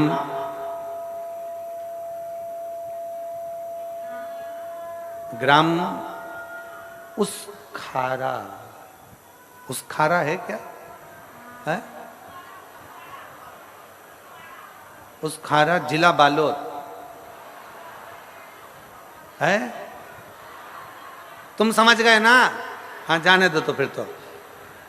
उस खारा जिला बालोद की रहने वाली हूँ। कहीं बैठी हो तो हाथ हिला सकती हैं, दिखी हैं? हाँ आ जाओ, एक बेलपत्र ले जाना, आ जाइए। उस खारा बालोद की रहने वाली हूँ। मेरा मोबाइल नंबर ये है। सन 2022 में मैं सीहोर रुद्राक्ष महोत्सव में गई थी। एक उम्मीद के साथ गई थी कि मुझे वहां रुद्राक्ष मिलेगा और मेरा दुख कटेगा। पर बताऊं क्या, वहां तो लोग अंदर नहीं जाने दे रहे थे, सब लोग जा रहे थे वापिस। लोगों ने कह दिया था कि वहां रुद्राक्ष वितरण नहीं हो रहा है, रुद्राक्ष बंटना बंद हो गया, भगदड़ हो गई, ये हो गया, वो हो गया। सब लोग जाने लगे, मैं भी चली। गुरुजी, मेरा बेटा मुझसे कहता है तू यहां लेकर आई है, ना तो रुद्राक्ष मिला और ना मंदिर के अंदर जाने दिया, क्या फायदा हुआ? टाइम बर्बाद करा। मैं दुखी हो गई। मैंने मंदिर के अंदर तक नहीं गई और मंदिर की चौखट पे से ही एक कंकर उठा लाई, और कंकर उठाकर लाई तो पुलिस वाले मना कर रहे थे, चलो जाओ यहां से, चलो जाओ यहां से। तो हम वहां से कंकर उठाकर लेकर आ गए। रोते रोते हम अपने घर पर आ गए और वापिस हम कुबेर भंडारी के दरवाजे पर नहीं गए। हम बाबा का कंकर लेकर आए और बाबा से कहा, बाबा मैं मेरे बेटे को लेकर आई हूं इसलिए कि इसकी सरकारी नौकरी लग जाए। ये अप्लाई कर करके थक गया है, इसकी नौकरी नहीं लगती है। गुरुदेव मेरा बेटा मुझको ही कह देता था कि भगवान कुछ नहीं करता, पर मैं अपने बेटे से कहती थी, वो सियोर वाला महाराज कहता है ना कि शंकर सुनता है, सुनेगा जरूर। सियोर वाला महाराज कहता है कि कुबरेश्वर धाम की धरा से कोई खाली नहीं जा सकता, तो बाबा बुलाएगा जरूर। गुरुजी हम कंकर उठाकर लेकर आ गए और कंकर लाकर हमने अपने घर में रखकर उसकी पूजन चालू कर दी। मैं अपने बेटे से कहती कि इस पे जल चढ़ा, बेटा नहीं चढ़ाता। एक बार मेरा बेटा जिद पर अड़ गया कि मां अगर तू कहती है कि सियोर वाला महाराज कहता है कि 3 महीने तक शंकर पर जल चढ़ाया गया, शिव जी सुनते जरूर हैं, तो बेटा कहता है एक बार मैं भी एक कंपटीशन एग्जाम देता हूं और शंकर को जल चढ़ाकर देखता हूं, 3 महीने में सुन लेगा तो मैं जान जाऊंगा कि सियोर वाले महाराज का शंकर बाबा भोलेनाथ सुनता है, नहीं तो मैं समझ जाऊंगा कि ये ढोंग और प्रपंच है। मेरे बेटे ने कंकर पर जल चढ़ाना प्रारंभ करा। 3 महीने तक जल चढ़ाने के लिए वो तैयार हुआ और बाबा की ऐसी कृपा हुई कि 1 महीने के अंदर सरकारी हॉस्पिटल में मेरा बेटे की नौकरी लग गई। मैं बाबा को यहाँ धन्यवाद देने के लिए आई हूँ, मैं शिव को प्रणाम करने के लिए आई हूँ। एक लाइन अच्छी लिखी है, मुझे मेरे बाबा ने बहुत कुछ दिया है, तेरा शुक्रिया, तेरा शुक्रिया, मुझे भोले बाबा ने बहुत दे दिया है, तेरा शुक्रिया, तेरा शुक्रिया, ये जायदाद दी है, औलाद दी है, मुसीबत में हर वक्त इमदाद दी है, तेरा ही दिया मैंने खाया पिया, तेरा शुक्रिया, तेरा शुक्रिया, मुझे भोले बाबा ने बहुत दे दिया है, तेरा शुक्रिया है, तेरा शुक्रिया।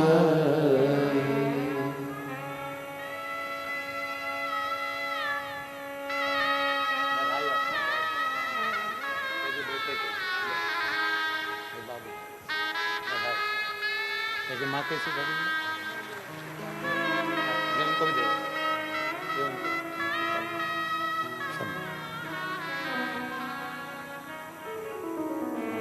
एक विश्वास शिव के प्रति रखिए, एक भरोसा शंकर के प्रति रखिए।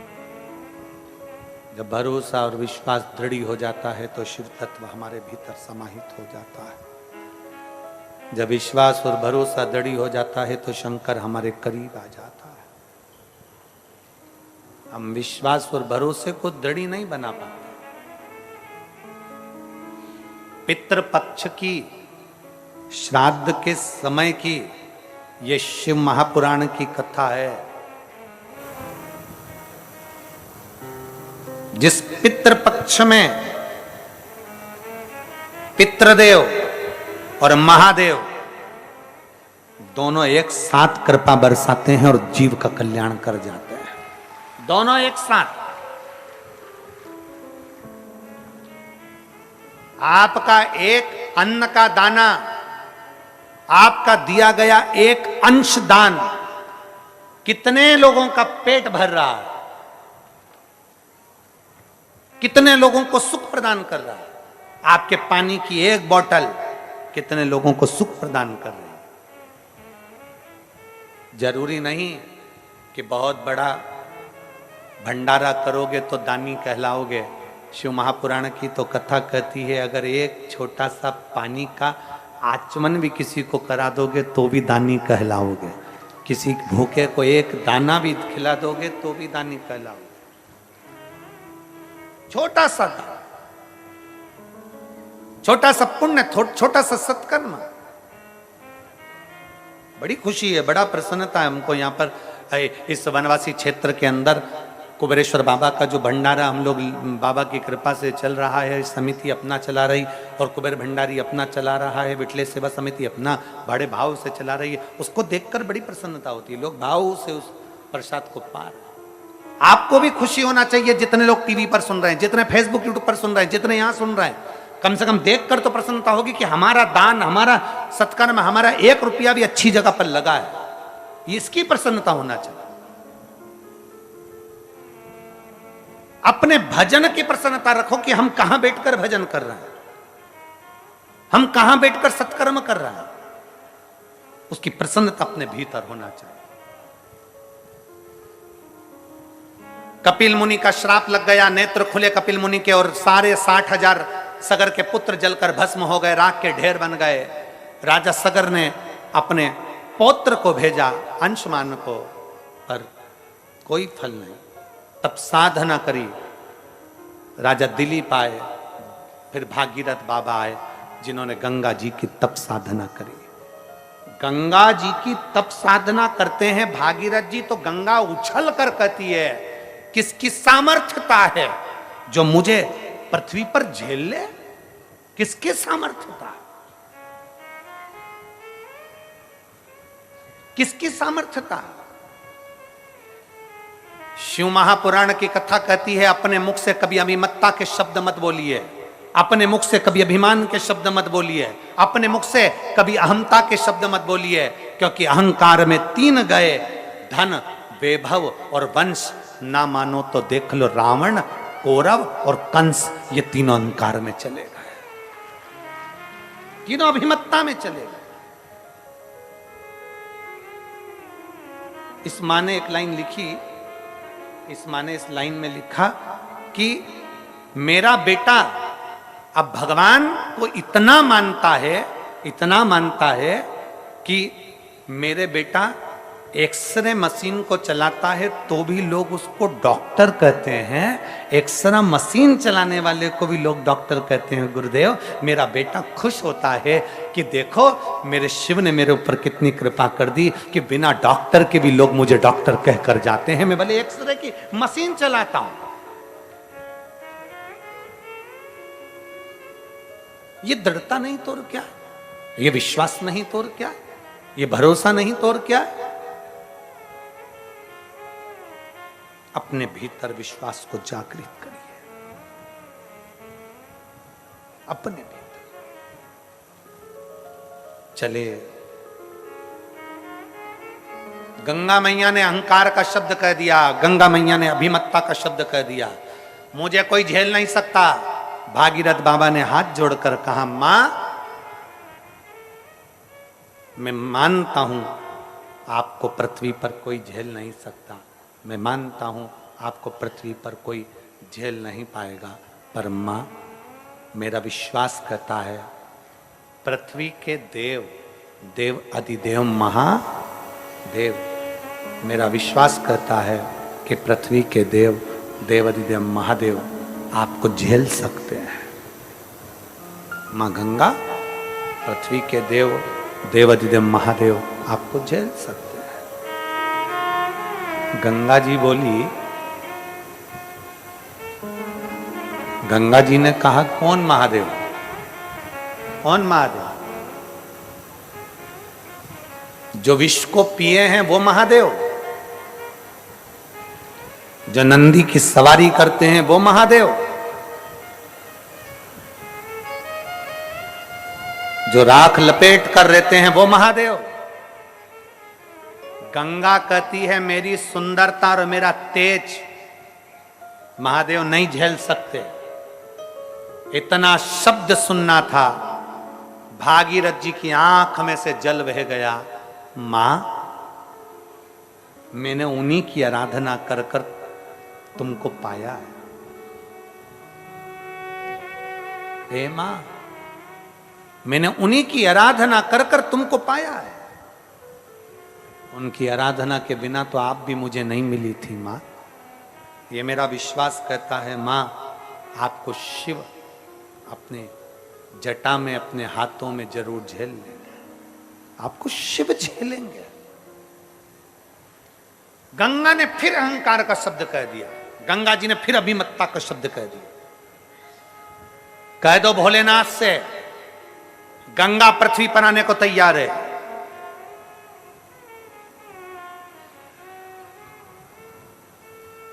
गंगा पृथ्वी पर आने को तैयार है, कह दो भोलेनाथ से। अगर वो झेल सके तो झेल ले। भागीरथ जी शंकर भगवान के धाम कैलाश पर पहुंच गए, हाथ जोड़कर बोले, हे करुणा सागर, हे त्रिकालदर्शी, है कैलाशी अविनाशी, है शिव, हे शंकर, हे ओघड़ी, हे दयालु, हे दाता, हे शिव, करुणा करने वाले, हे शंकर, हे मेरे देव अधिदेव महादेव, मेरे भोलेनाथ, मेरे त्रिकालदर्शी, मेरे कैलाशी, मेरे अविनाशी, मेरे शिव, मेरा आपसे निवेदन है बाबा, गंगा मैया पृथ्वी पर आने को तैयार है, आप उनको झेल लेंगे? शंकर भगवान भागीरथ जी से बोले, मैं गंगा को नहीं झेलूंगा। बड़प्पन देखिएगा, व्यक्ति कितना भी ऊंचे स्थान पर बैठ जाए, अगर उसके भीतर अहंकार नहीं है तो उसका बड़प्पन देखिएगा। उधर की एलईडियां चालू करिए, लेफ्ट साइड के पंडालों की एलईडियां चालू करिए।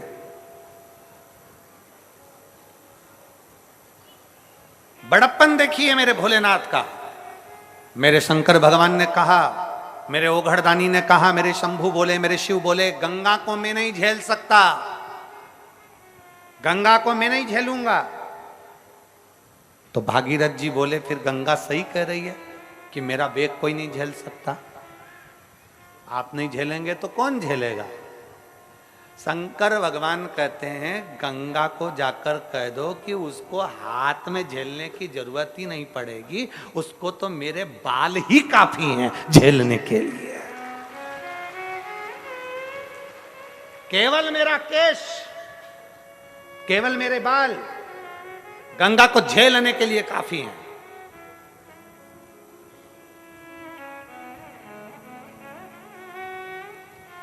कह दो गंगा जी से जाकर तैयारी करें आने की।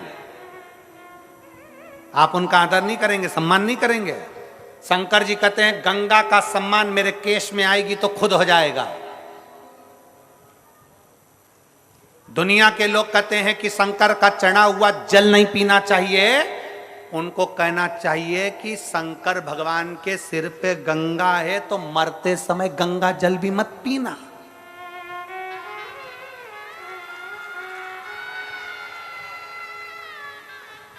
शंकर के सिर पर गंगा है। तुम कहते हो शंकर पे चढ़ा हुआ जल मत पियो, तुम कहते हो शंकर पे चढ़ी हुई बेलपत्र मत खाओ, तुम कहते हो शंकर पे चढ़ा हुआ जल मत पियो, तो फिर गंगा जल क्यों पीते हो? मरते समय घर के लोग दौड़ के जाते हैं, जल्दी गंगा जल लाओ, आखिरी सांस चल रही है, निपटने वाला है, जा रहा है।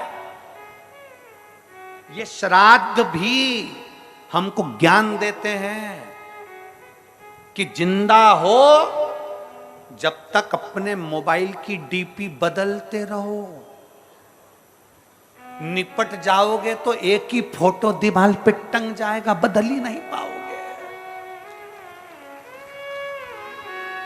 बदल ही नहीं पाओगे।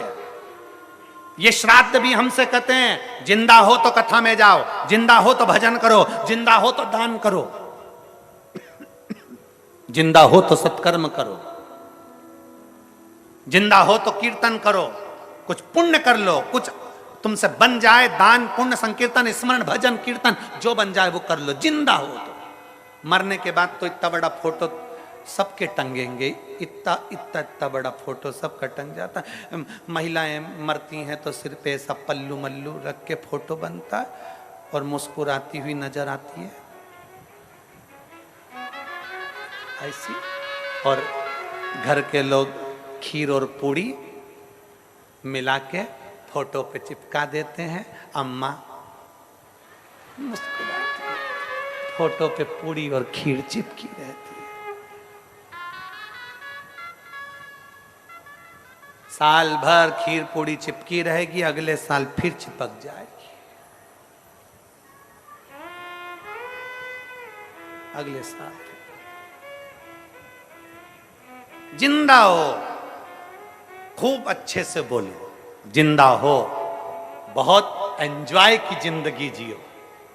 हम तो यहां तक कहते हैं तुम्हें दान नहीं करना मत करो, किसी को 1 रुपया नहीं देना मत दो, कम से कम जितना कमा रहे हो उसका कम से कम 20% अपने ऊपर तो खर्च करो। बेटा कटे हुए सेव फल का मोबाइल चला रिया, क्या बोलते रहे उसको, एप्पल। बेटा इतना बड़ा मोबाइल चला रिया एमराइट का, ना जाने कौन कौन सी कंपनी का, और घर का पिता दिन भर दुकान दुकान नौकरी नौकरी नौकरी, और दुकान नौकरी में लग के इतना बड़ा मोबाइल बस हाथ में। उससे पूछा क्यों? बेटा तो बड़ा मोबाइल रखता, तू नहीं रखता। मेरा इससे काम चल जाता है। क्यों? बेटा तो एक से बढ़कर एक जीन्स लेने बाजार में जाएगा 1500, 2000, 500 की। क्यों? तुम्हारे कपड़े, मेरे पास तो अलमारी भरी पड़ी हुई है। बेटा एक से बढ़कर एक फैशन करे, और बाप कमा कमा कमा कमा कमा कमा मर जाए। माँ बहू तो एक से बढ़कर एक पार्लर में जाती 2000 दे के, धागे से ना जाने कई कई करवा कर वो क्या जाती है।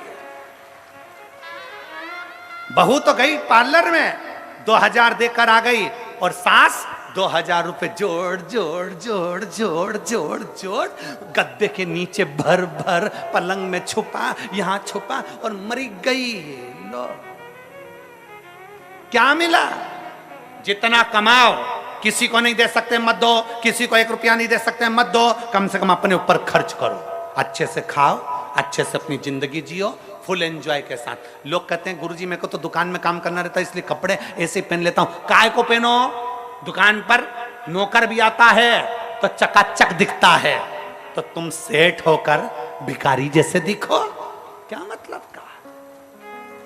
नौकर भी भोजन करने की छुट्टी मांग लेता है। बोलो री जीजियो सही है कि गलत है? नौकर भोजन करने की छुट्टी मारता है, आराम से बैठकर आधा घंटा भोजन करता है प्रेम से, और तुम सेठ होकर भी चलते फिरते टिफिन में से निकाल निकाल के खाते हो, चलते फिरते चलते फिरते चलते फिरते। पत्नी कह रही खाना खा लिया? हाओ। नौकर घर पे जाके गरम रोटी खाता है, और जो कमार या सेठ बनकर वो टिफिन में सवेरे 9 बजे की बनी हुई रोटी दोपहर में 2 बजे मुंडे में खा रहा, पानी निकल निकल कर। किसके लिए खा रहे हो? अपना अपने ऊपर खर्च करो, मत दो किसी को, नहीं देना है बिल्कुल मत दो, 1 रुपया मत दो, पर अपने ऊपर खर्च करो, नहीं तो एक दिन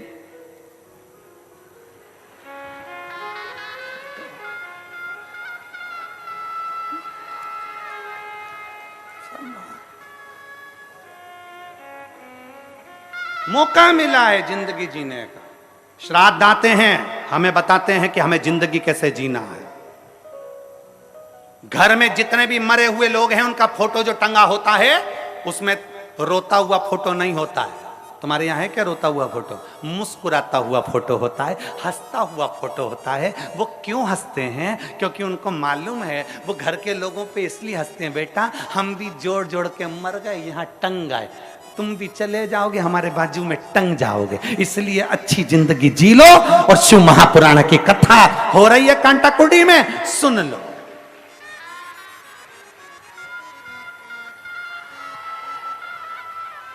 धमतरी से कथा सुनने के लिए अगर कांटाकुटी आ रहे हो, पड़ोसन से पूछ लो चल रही है क्या?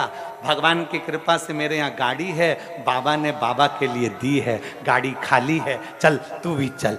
गाड़ी खाली आ रही है, 2-4 को और बिठा ला, चलो कथा सुनेंगे, चलो सत्संग करेंगे, चलो स्मरण करेंगे, चलो शिव भक्ति करेंगे। और बाबा से प्रार्थना भी करना। पड़ोसन उन जो पड़ोसी की गाड़ी में बैठ के आए, भगवान से प्रार्थना करना हमारे पड़ोसी के 4 गाड़ी और आ जाए, अगली बार सीओर वाला महाराज आए तो 4 गाड़ी भर कर जाए। जोड़ा जोड़ा जोड़ा आखिरी में छोड़ा।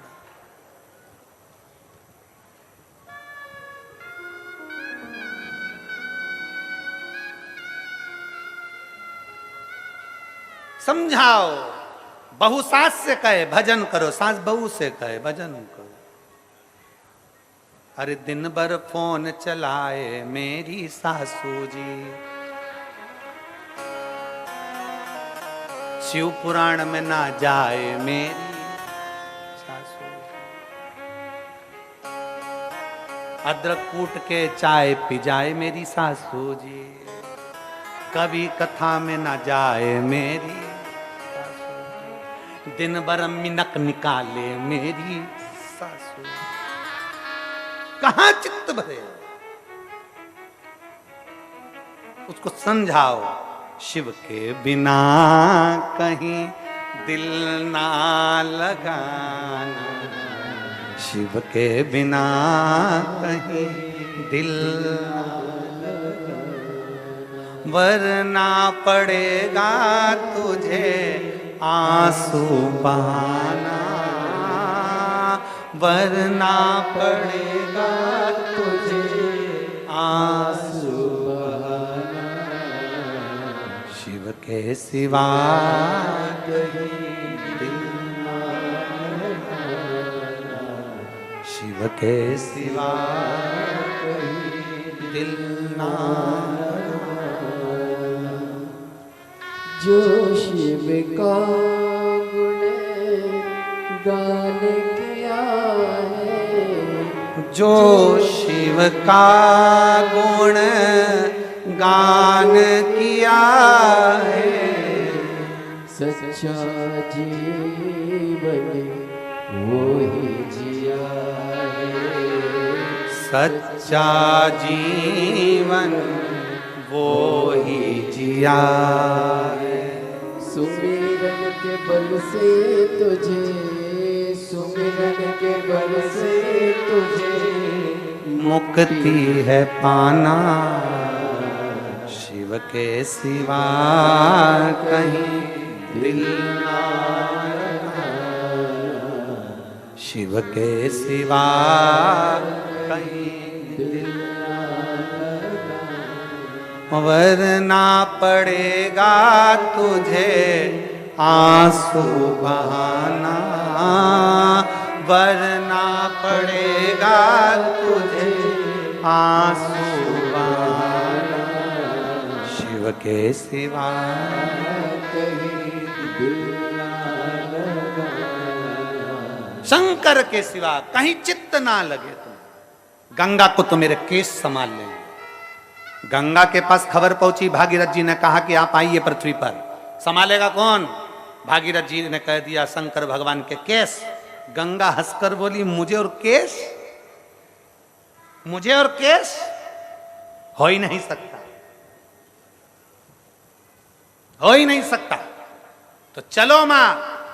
गंगा पृथ्वी पर आने के लिए जो आई, इतने वेग से आई, इतने वेग से शंकर जी तो अलमस्त होकर खड़े हो गए और गंगा मैया यहाँ जाए वहाँ जाए। शंकर की जटा ऐसी विशाल थी, उन्होंने घुमाना चालू करा, गंगा को अंदर ही भर लिया। अब गंगा अंदर छटपटाने लगी, बाहर कैसे निकलूंगी,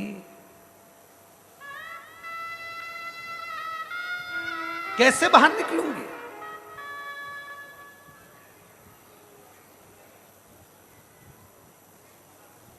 कई लोग हैं, कई लड़के बहुत चिल्ला चिल्ला कर कहते हैं मैं अपनी पत्नी से डरने वाला नहीं हूं। तू अपनी पत्नी से डरता होगा। फिर उसकी शादी हुई, शादी में बैंड बाजे और डीजे पर गाना बजा, अजीबो शान शहंशाह। उसकी शादी में गाना बज रहा है, अजीबो शान शहंशाह, शहंशाह आ रहे हैं। शादी के बाद उसी लड़के को जब देखा जाता है तो तालाब में चड्डी बनियान धोता, और पत्नी ने भी कह दिया बच्चों के कपड़े भी ले जाओ, तो उनको भी कूट रहा है। आते आते 2 बाल्टी पानी भर लाना, आज मोटर नहीं चल रही है, जाओ पानी भर लाना। 2 बाल्टी पानी, इधर कंधे पे कपड़े, इधर फिर कहीं पे पान की दुकान पे गाना चल रहा था, अजीबो शान शहंशाह। इसने बाल्टी पटकी, नीचे पान वाले को दो दिया। मैंने भी सोचा था कि मेरी शादी में मैं शान शहंशाह, मैं राजा हूं, पर मालूम पड़ा कि शादी के पहले कुछ है, शादी के बाद जिंदगी कुछ है। पर शिव कथा कहती है जो शंकर की भक्ति में लगा है उसकी जिंदगी शादी के पहले जैसी है, शादी के बाद भी पूरी जिंदगी वैसी ही होती है। प्रसन्नता में, आनंदता में, चित्त की श्रेष्ठता में, मंगल आनंदता में जीवन निकलता है। गंगा छटपटा रही जटा के अंदर, गंगा निकल ना पा रही जटा में से। भागीरथ जी को पुकारा गंगा जी ने, भागीरथ भागीरथ भागीरथ जी आए, बोलो मां, अरे मुझे बाहर तो निकालो। गंगा जी तुम तो कह रही थी कि मुझे कोई समा नहीं सकता, क्षमा मांगती हूं। ऐसी वाणी ना बोलिए कि बाद में डब्बे में भर दिया जाए।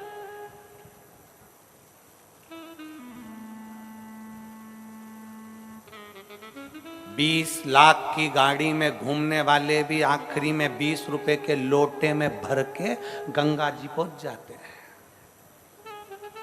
20 लाख की गाड़ी में घूमने वाले भी 20 रुपए के लोटे के अंदर भरा के गंगा जी पहुंच जाते हैं।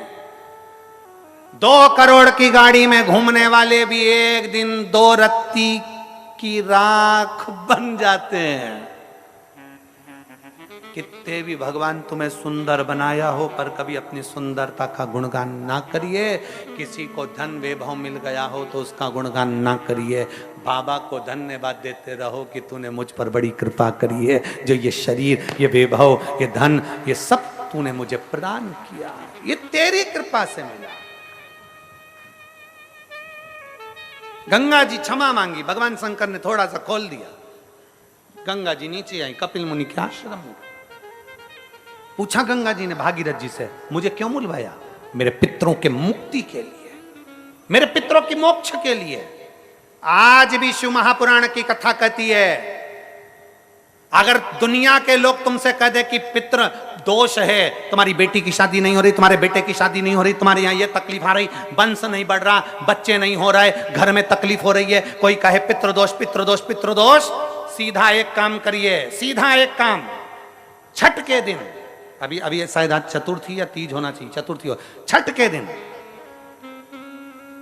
छठ तिथि श्राद्ध के महीने में, श्राद्ध में 16 दिन के अंदर जो छठ आए, षष्ठी आए, उस छठ के दिन, छठ के दिन शायद सोमवार क्या आना चाहिए, सोमवार ही छठ होना चाहिए।